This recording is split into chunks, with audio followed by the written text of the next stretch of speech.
In 1991, the gaming world was taken by storm with a certain fast blue hedgehog in his debut game, Sonic the Hedgehog, for the Sega Genesis.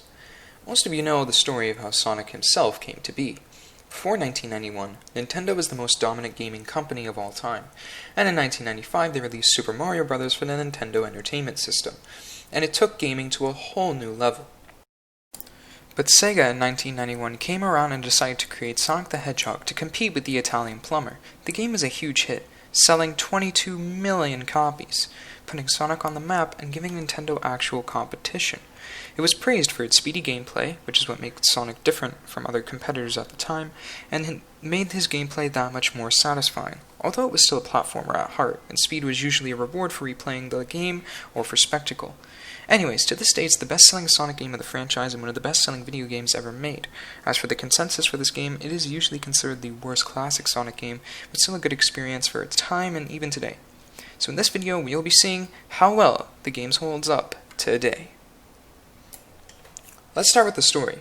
In this game, Sonic must go through 6 zones containing 3 acts each, and defeating Dr. Robotnik at the end of each zone, and eventually in the final one, obviously. And Dr. Robotnik himself has captured all the animals on South Island and made them into robots to help him rule the island. Dr. Robotnik is also after the Chaos Emeralds, gemstones that contain great power. Sonic then sets off to destroy the robots, collect all the Chaos Emeralds, and defeat Dr. Robotnik. Definitely a little more meat to it than Princess is captured, go save her, but not by too terribly much. Now for the gameplay. In terms of controls, Sonic controls pretty damn well. He can jump and roll, which is the only way to kill enemies, and rolling is especially useful to gain momentum with this game's physics system. And that's really important for trying to gain speed and go fast, and mastering it is where this game really shines. Being able to replay the levels and try to master the momentum using the physics system is essential to mastering this game. Because then, as you play over time, you can go faster and faster and speedrun it, which makes this game really fun. This game uses a ring system for damage. If Sonic has at least 1 ring, which he can collect by just running into it, he can take a hit and survive, and when he does take a hit, Sonic can just grab the rings he dropped again. I think the system is pretty good, honestly.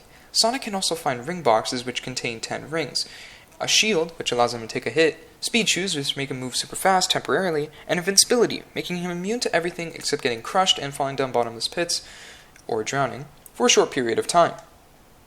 By collecting 50 rings, you can enter a giant ring at the end of each stage. This is only for Act 1s and 2s, however, as Act 3s are always left for the Robotnik boss fight. You can go into a special stage, where you can collect the Chaos Emerald. However, these special stages sound simple, but in reality they're actually very difficult. Let's bring up an issue here. Sonic 1 can have a visibility issue. Of course, I can forgive it mostly because this is a pretty damn old game.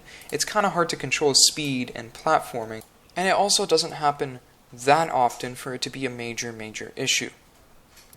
But sometimes you just get blindsided by enemies. It can be really annoying, and this makes getting into the special stages that much more difficult. However, I don't really mind this, because, let's be honest here, if you're getting all 6 Chaos Emeralds, that probably means you're already good at the game, which means you'll know where the enemies are and will avoid them, and you will be very cautious of them. So that part isn't the part I mind the most. The part I mind the most is the stages themselves. They're just so... They're pretty luck-based, and the reason for that is you have to avoid so much things that can speed up the stage rotation, make it turn counterclockwise instead of clockwise, because the stage is constantly moving and rotating in one direction. And you can even touch bumpers that will make you go into these goal rings that for some reason boot you out of the stage. I don't know why they say goal. And yeah, it's just very chaotic. It's incredibly luck-based, and in order to get the Chaos Emerald, you have to destroy the crystals that are surrounding it. Again, this is kind of hard because it takes a long time to destroy these crystals by jumping into it and touching it over and over.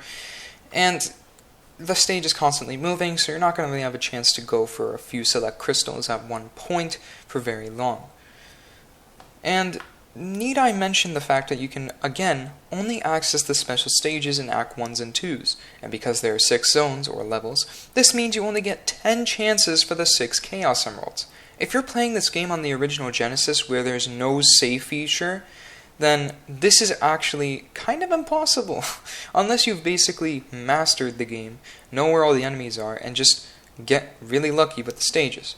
So yeah, the system is very, very unforgiving. Now that we've talked about the control, the story, and the special stages, let's talk about the main levels themselves. And so, the level design for most of the levels is pretty great. It combines a good mix of speed and platforming and exploration, which I'm pretty sure is what a lot of you have already heard by now when it comes to Sonic games. The three essential elements: speed, platforming, and exploration. Many people have already said this already. So let's go to the first level, Green Hill Zone, the most overused level in the entire franchise. But in this game it's super fun. Again, high speed platforming and exploration thrown into the mix. There's some parts for spectacle with the speed, and it just feels great mastering the slopes and the levels. It's a great starting level, and I really enjoy it. But then comes Marble Zone, which is unfortunately not that great of a zone. Why? Well, there's a lot of slow puzzle elements. I'm not saying Sonic is just about speed and nothing else. In fact, that's one of the most misunderstood things about this entire franchise. Some people would argue that the first run-through of a Sonic level isn't really supposed to be fast. Speed is a reward that you gain through replayability, not necessarily on your first go-around. I understand that, but Marble Zone takes it a bit too far for my liking. There's so many points of waiting and just pushing a block into this hole thing, and waiting for the spike crushers to come down, and it just slows down the pace significantly. I mean, it's not that bad of a zone. I'd say it's okay for the most part, but it could have been a lot better. Luckily, the zone after that, Spring Yard Zone, is probably my favorite level from this entire game, tied with Green Hill. It's a bit more platformy than I'd like, in some areas at least, but it still combines it in a way that sure is more plentiful than Green Hill, but still has some nice speedy sections and great music to boot. In fact, let's talk about this game's soundtrack. By golly, this is amazing. The game's soundtrack just oozes with charm and is pure Sega Genesis. It's one of my favorite video game franchises when it comes to the soundtrack. In fact, it may be my favorite video game franchise when it comes to the soundtrack, because this franchise always has a damn good soundtrack, regardless of game quality, almost every time. So yeah, like I just mentioned, Spring Yard is a great zone, and it's honestly pretty underrated in my book. But then, it's followed up by the worst level in the game, Labyrinth Zone. Oh boy, this level. I'm just gonna go ahead and say it, because I know all of you are thinking it. This zone sucks. It's way too slow, Sonic's underwater for pretty much the entire stage, and you can drown. Hedgehogs can swim, as a matter of fact. The creator, Yuji Naka, didn't know that, and that's the only reason Sonic can swim. Yeah, sounds fantastic. Well, you're probably thinking, sure it's slow, but does it have some good platforming? Yeah, in a few parts. But that's the thing, it's just slow not by Sonic standards, but by platforming standards. And the fact that you can drown and have to suffer when you get hit by watching Sonic slowly take knockback and recover again just makes this zone pretty painful. Not to mention that there's 3 acts, which the later games would get rid of. Well, I guess Sonic CD kinda doesn't, but we'll get to that game eventually.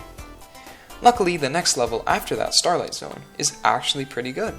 It's got annoying enemies sometimes, but the design for the most part is really nice. The music is nice and soothing, and the platforming sections and speedy parts are thrown in as well to create a nice balance. Really like this zone. And the final level of Scrap Brain is pretty decent. It's not an amazing zone or anything, but it contains good platforming sections, some speed here and there with these little turn thingies, and it's a bit challenging with tough enemies and, well, platforming sections. I mean, the one problem with this zone is kind of that it is a bit trial and error based, which can be pretty annoying when you die like a million times, but overall, still really decent. Not bad at all. Then, once you reach the final zone, you'll fight Dr. Robotnik, and this is a very good boss fight. You may have no rings, which can be kind of annoying, as you literally can't get hit once, but the design of the boss itself is fair and easy to understand, so it's not frustrating. You essentially just have to wait until Robotnik lowers 2 crushers, one of which he will be inside of, and you hit him. And then, once you defeat him, you beat the game and save the day. And unless you collected all the 6 Chaos Emeralds, you get an alternate ending! Yeah, the 6 Chaos Emeralds just give you an alternate ending. Yep, that is totally not worth it. And the alternate ending just shows flowers or something. So, yeah, don't go for the Chaos Emeralds. Just don't. So overall, what do I think of Sonic 1? In my opinion, it's a good game. But the problem with this game is not really its fault, but the fact that the sequels just overshadow it. Because the sequels are better, spoiler alert, in my opinion. Still, while Marble Zone may be okay and Labyrinth Zone is kinda bad, every other zone is at least decent, making the overall experience enjoyable and good in my eyes. Therefore, I give this game a rating of 7 out of 10. Thank you for watching, and next up we will be talking about one of the greatest sequels ever made, Sonic the Hedgehog 2.